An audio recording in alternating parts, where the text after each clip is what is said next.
O relato titulado O hóspede escandinavo, o capítulo 6, Ofelia. Dalandán, acampar, desto séquito pola congostra nunha tormenta de neve.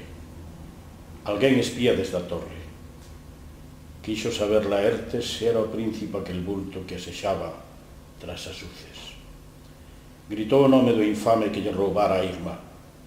Ninguén do séquito virou os ollos. Todos calaron e o reclamo de Laertes perdeu forza nas alturas. Halmar respirou tranquilo.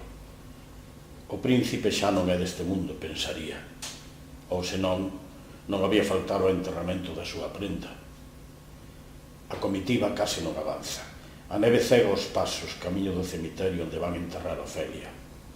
Acompaña a distancia prudente un coro de voces brancas. Son as amigas da defunta, a quen a igrexa só lles permitiu esa homenaxe, pois había sospeita de suicidio. No río deixara a pobre ir o seu corpo entre espadanas, atraída por algún deus cruel que se alimenta de vontades virxes. Un cabaleiro ancián pide licenza para acompañar co corazón, pois doutra maneira non pode. Senta á beira do camiño entre queiroas e desde ali contempla os monumentos da necrópole dunha feitura primitiva. Grallan corvos sobre o corpo da defunta. Cae máis neve. Dous soldados levantan a lousa que a raíña mandara por sobre a fochanca para que non resaltase o anatema. Desde as uces, Hamlet, acompañado do seu fiel Horacio, cúlpase da morte da inocente con palabras que dita o corazón e que non dan nacido para o mundo.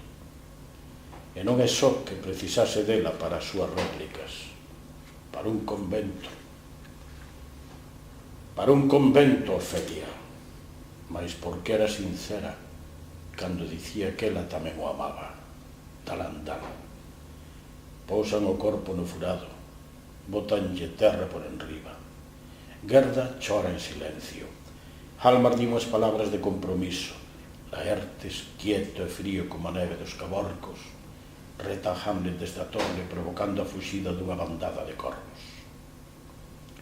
E iso o retrato de Ofelia que lle faría aquel home, Álvaro, cando o documentase sobre a xente del Sinor.